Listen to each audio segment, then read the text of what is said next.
ओ चील, चील तू आजकल बहुत देर देर से आ रहा है, क्या बात है? और बहुत जल्दी घर जाने की जिद भी करता है। मालिक, कितना काम करूँगा, थोड़ा टीवी देखता हूँ घर जाके। अच्छा, तो तुझे टीवी की पड़ी है और मेरे काम धंधे की नहीं? शर्म नहीं आती है? मालिक, आती है, फिर आपके बारे में सोचता हूँ तो चली जाती है। अच्छा, अब मुझे समझ में आया, देख लेना, आगे से मैं जो नौकर रखूंगा ना, वो नौकर जरूर शादीशुदा होगा। क्यों मालिक, ऐसा क्यों? दो कारण है इसके।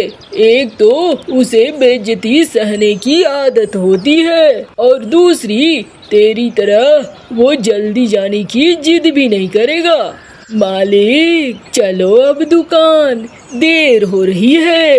तभी वहाँ गौरी आ जाती है। सुनो जी, मुझे आज तो पक्के वाले आम खाने ही हैं। मुझे हर हाल में आज आम दे देना, मैं आमों के बगैर आज मानूंगी नहीं। ये लो, इसे तो अपनी ही पड़ी है। चल चील, चल, एक काम और आ गया है। चील और टीकू आगे बढ़ते हैं। अच्छा चील, बता यहाँ पर आम कहाँ मिल सकते हैं? यहाँ पर आम मिलेंगे, आसपास तो नहीं, कहीं दूर जंगल में ही होंगे। हाँ मालिक, पास के जंगल में आम तो है, लेकिन अरे लेकिन क्या मालिक, वो राजा जी का बाग है। अगर उन्हें पता चल गया तो फिर हम आम खाने लायक नहीं बचेंगे। अरे उसके लिए तू मेरे दिमाग पे छोड़ दे, मैं सब कुछ हैंडल कर लूँगा। चल जरा चलते हैं उस बगीचे की तरफ। टीकू और चील पहुंचते हैं पास के जंगल के आम के बगीचे में। वहाँ टीकू ढेर सारा आम तोड़ लेता है और आम लेकर वापस आता है। ये लो गौरी, तुम्हारा आम, ये मिल गया, अब मुझे मुक्ति दो। अरे वाह, आपने पहली बार अच्छे काम किए हैं। क्यों बच्चों, खाओ ये आम, बड़े मजेदार है ना? हाँ माँ, ये बहुत मजेदार है। क्यों लुई? हाँ हाँ, ये तो है ही मजेदार, पिताजी ने जो लाए हैं। अरे खा लो नालायकों, फ्री का माल है। अगले दिन गौरी फिर टीकू को कहती है, सुनिए, कल जो आम लाया था ना, वो बहुत अच्छे थे, आज भी लेते आना।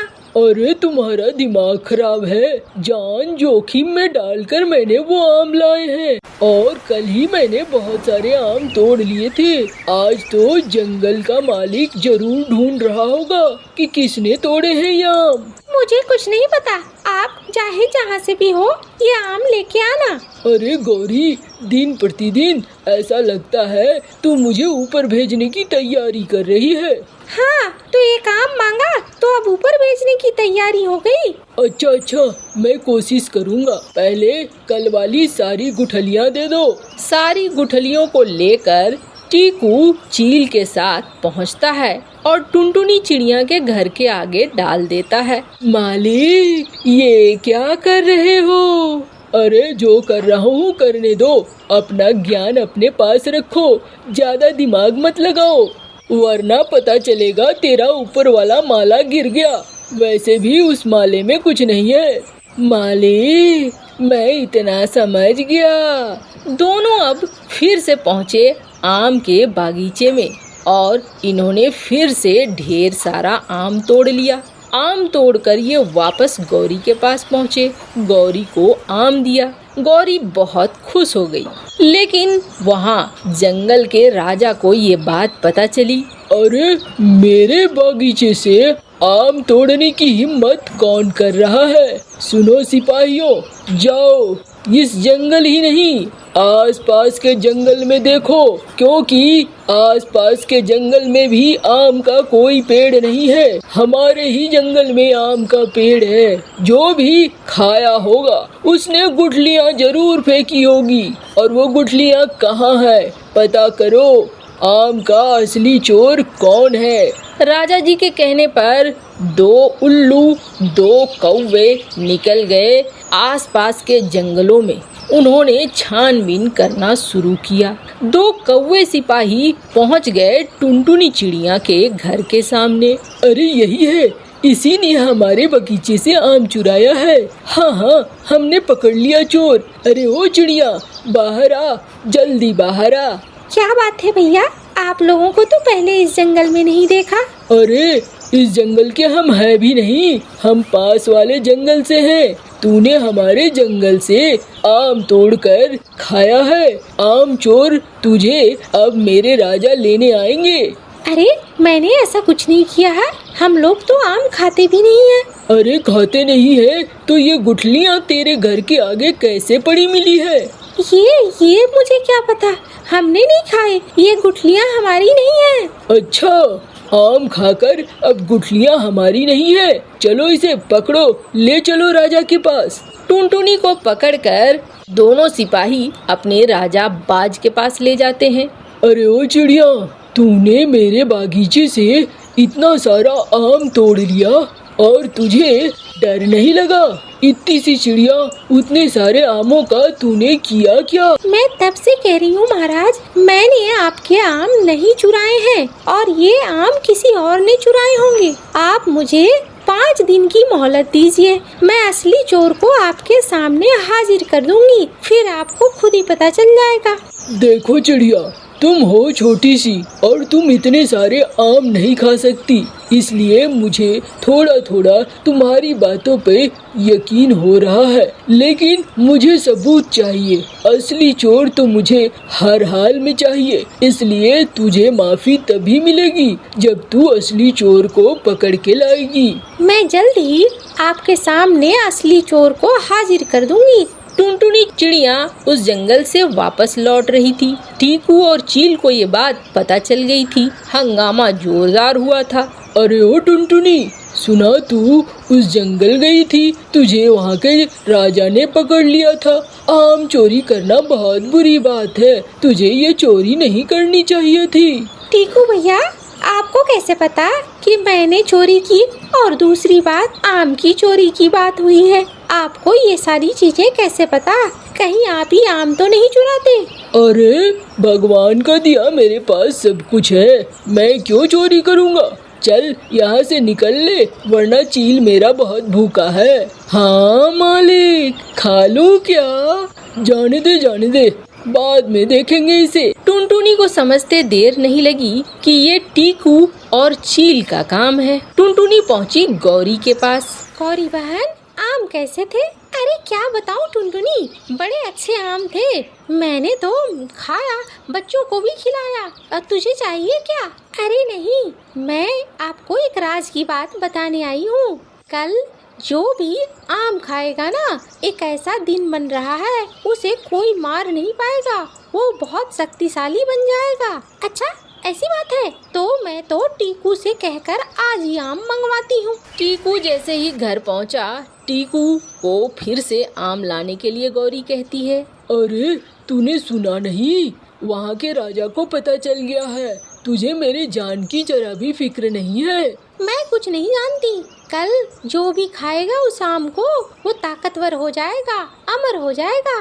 तुम भी खा लेना, आज तो तुम्हें लेकर आना ही होगा। रात को टीकू और चील फिर से उस बागीचे में जाते हैं और अंधेरे में छिपे सिपाही आखिरकार टीकू और उसके चील नौकर को पकड़ लेते हैं। यही है, चलो राजा के पास। टीकू और चील को राजा के सामने लाया जाता है। तुम्हारी इतनी मजाल, तुमने मेरे जंगल से आम चोरी की। महाराज माफ कर दीजिए, अब मैं बीबी का सताया हुआ हूँ, उसी ने बार बार भेज दिया था मुझे आम लाने के लिए। मैंने शादी करके बहुत बड़ी गलती कर दी, शादी करने की सजा भुगत रहा हूँ महाराज। शादीशुदा बत्तख हूँ, आप समझ सकते हो, रोज सजा मिलती है मुझे।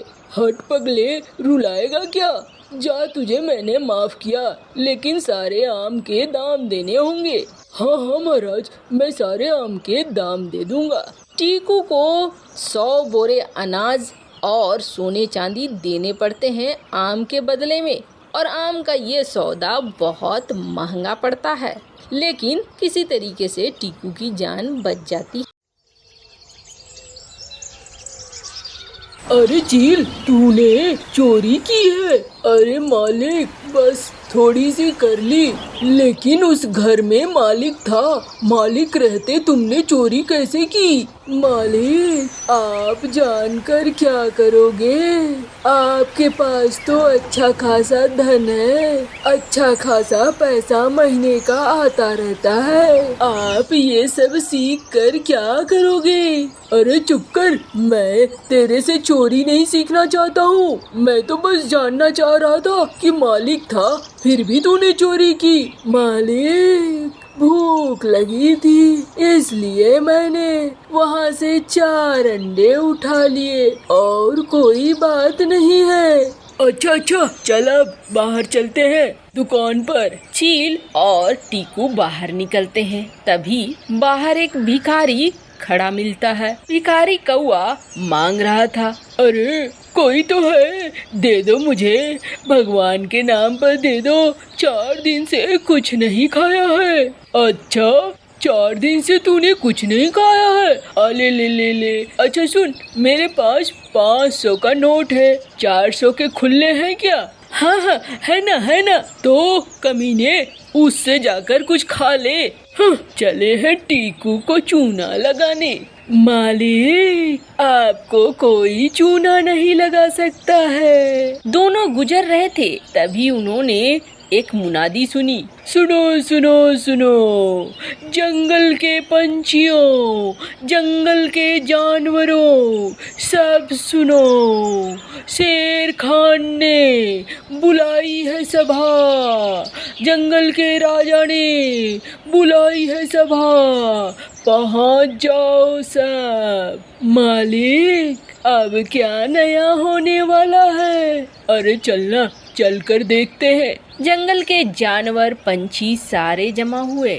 शेर खान गुफा से निकलकर बाहर आया, और शेर खान के साथ साथ एक और उसके जैसा दिखने वाला ही शेर था। जंगल के पंछियों और जानवरों, मैं कुछ दिनों के लिए अपने भाई से मिलने पास के जंगल में जा रहा हूँ। मेरी जगह ये मेरा दोस्त शेरू कुछ दिनों के लिए जंगल का शासन संभालेगा। आप लोग इसके साथ सहयोग करेंगे। ठीक है, हम आपकी बात मानते हैं, हम इसे राजा मानेंगे। हाँ, हम इसे राजा मानेंगे। आखिरकार जंगल में नया राजा नियुक्त हो जाता है, लेकिन टुनटुनी चिड़िया खूब रो रही थी। वहाँ मीनू मौसी पहुँचती है। अरे टुनटुनी, क्यों रोए जा रही है? बोलेगी भी। मीनू मौसी, मैंने ड्रैगन फ्रूट रखा था अपने बच्चे के इलाज के लिए, लेकिन मेरा ड्रैगन फ्रूट कोई खा गया है, कोई चुरा ले गया। मेरा बच्चा अब ड्रैगन फ्रूट नहीं खाएगा तो कैसे जिंदा रहेगा? इसे बहुत चोट लगी है। अरे तो तू यहाँ रोती रहेगी? जा और जाकर बता दे जंगल के राजा को। और तुझे क्या किसी पे शक है? हाँ मौसी, मैंने टीकू के नौकर चील को यहाँ से भागते देखा था। मुझे लगता है चील ने ही ड्रैगन फ्रूट खा लिया है। तो चल मेरे संग, चल राजा के पास चलते हैं। हमारे राजा तो बहुत न्यायप्रिय थे, ये भी वैसा ही होगा। राजा जी ने सोच समझ कर ही अपना शासन इसके हाथ में दिया है। चल चलते हैं। टुनटुनी चिड़िया के साथ मीनू मौसी जंगल के नए राजा शेरू के पास पहुंची। शेरू ने तुरंत सभा बुलवा ली, उसमें टीकू और चील दोनों को बुलवा लिया। अरे ये मैं क्या सुन रहा हूँ? चील, तुमने इस पंछी के ड्रैगन फ्रूट चुराए, टुनटुनी चिड़िया के ड्रैगन फ्रूट चुराए, ये तो बहुत गलत है।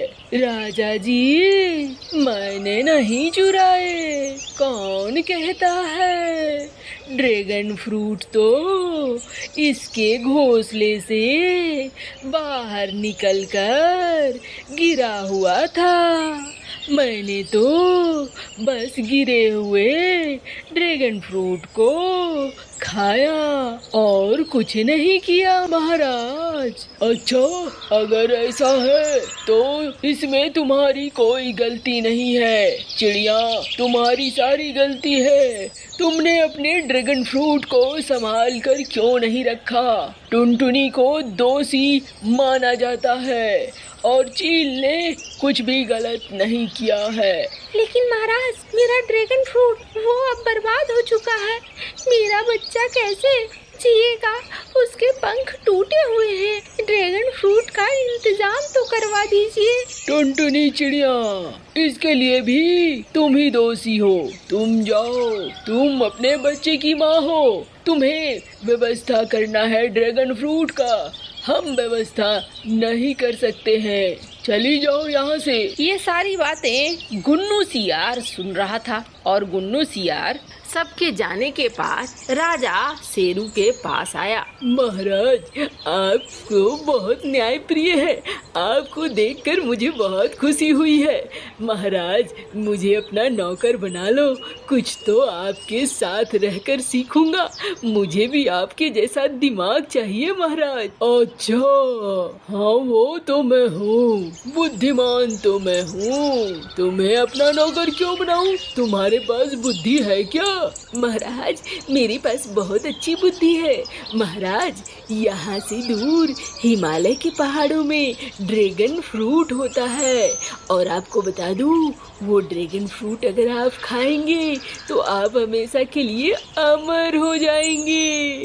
बस आप हमेशा के लिए शक्तिशाली रहेंगे। अच्छा, अगर ऐसा है तो मुझे वो ड्रैगन फ्रूट चाहिए। जाओ तुम लेके आओ। महाराज, मैंने बताया ना, वो हिमालय के पहाड़ों में है और वहाँ पर जाने के लिए एक पंछी चाहिए। बाज, अपना जो बाज है ना जंगल का, उसे आप आदेश दे दीजिए, वो लेकर आ जाएगा। ये बात बिल्कुल सही कही। मैं गोल्डी बाज को कहता हूँ, वो मेरे लिए ड्रैगन फ्रूट लेकर आएगा। गोल्डी बाज जाता है और ड्रैगन फ्रूट लेकर आता है। अब जैसे ही राजा शेरू ड्रैगन फ्रूट खाने वाला होता है, वैसे ही सियार ड्रैगन फ्रूट अपने मुंह में दबाए टुनटुनी चिड़िया की घर की तरफ दौड़ जाता है। पीछे पीछे शेर भी जाता है। अरे सियार, मैं तुम्हें छोड़ूंगा नहीं। उधर टुनटुनी चिड़िया जमीन पे अपने गिरे हुए बेटे को देखकर रो रही थी। बेटा, तुम्हें मरते हुए देख रही हूँ। ये मेरे लिए सबसे दुख की बात है। तू नहीं जान रहा, मेरा कलेजा फट रहा है। मैं क्या करूँ, समझ में नहीं आता। तभी सियार उसकी तरफ ड्रैगन फ्रूट फेंकता है। ये ले और जल्दी से अपने बच्चे को खिला दे। तेरे बच्चे को कुछ नहीं होगा।